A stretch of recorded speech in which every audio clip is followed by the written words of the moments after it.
My name is Gavin Evans, and this is my review of Knowing. Now, growing up, I watched plenty of movies in theaters.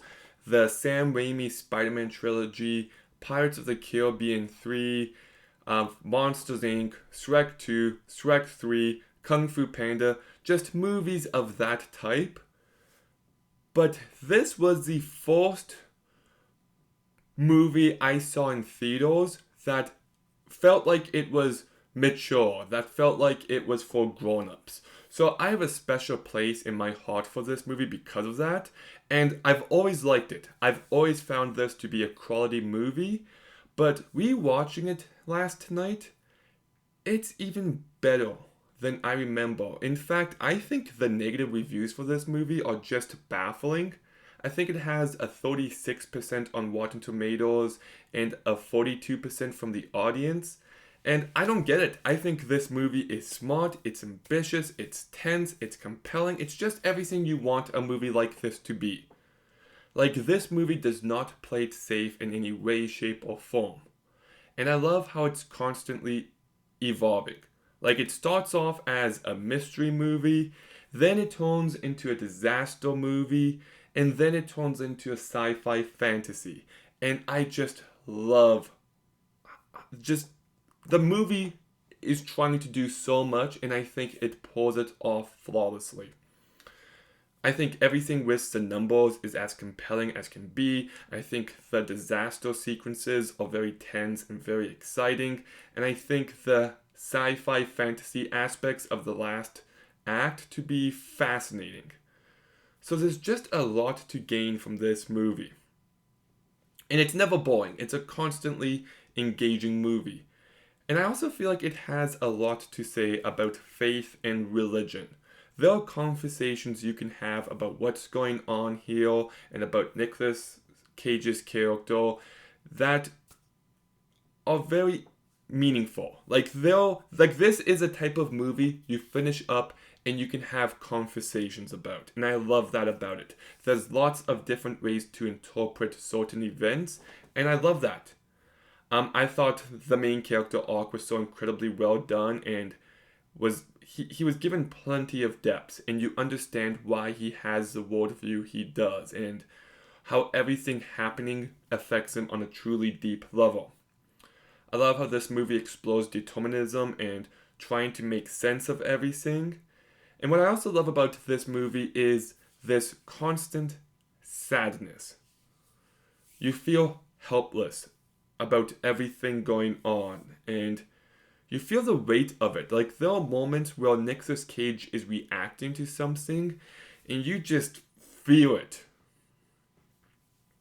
And I also find the ending of this movie to be absolute perfection. I think it's big, it's ambitious, it's willing to go for it, but all the emotional beats land. Like, I think it ends in such a powerful manner that really resonates with me. I really don't want to give anything away because, not enough people have seen this movie, but the ending is just perfect. That's all I'll say. There's so much more I want to say, but that's all I'll say. The visual effects, I think, are very impressive. Like, this movie only had a budget of $50 million, and my goodness, like, the movie looks amazing. It really does. Like, it's kind of baffling that this movie only cost $50 million. Like, I know it's 2009 movie, but still.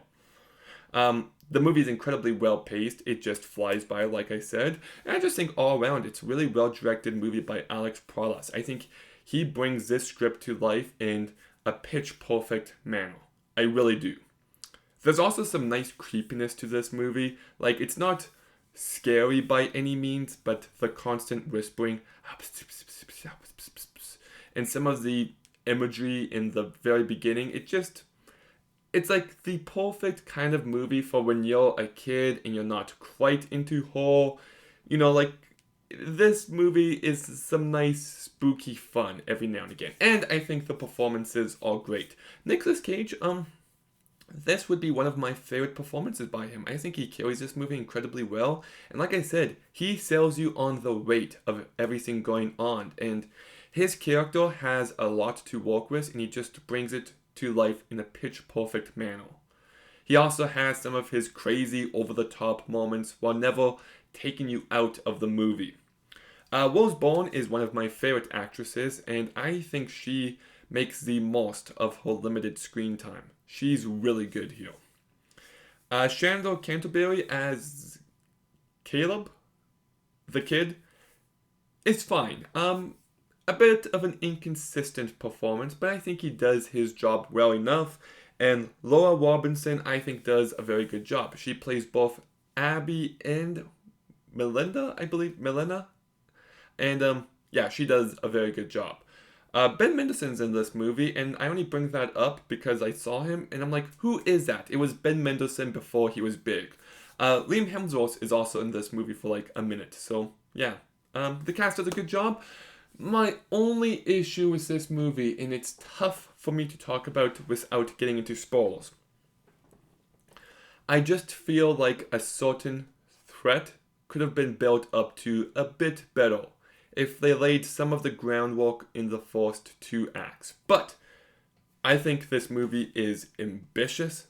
I think it's crazy, it's weird, it's tense, it's compelling, it's fascinating, it's thematically rich, it's filled with great characters. This movie just fully works for me. I know the last act loses some people. Not this guy. Not at all. In fact, I would say that's what really seals the deal here. I get so much emotion from the ending of this movie, and I think it's just beautiful and powerful and brilliant, and oh my goodness, I love this movie. It's just so unique, and I miss this kind of mid-budget thriller. I really do. So, I love this movie. I also just want to mention again, I love how the movie evolves. It's so many different kinds of movie, all wrapped up into one. Love it.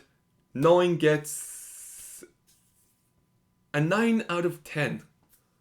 Yeah, I know I have that one complaint, but my goodness, I just think this movie is fascinating. There's just so much to it that I don't really care about that one complaint. But knowing, have you seen it? What did you think about it? Let me know in the comments down below. Make sure you like, comment, subscribe. Stay tuned for more videos soon. And Gavin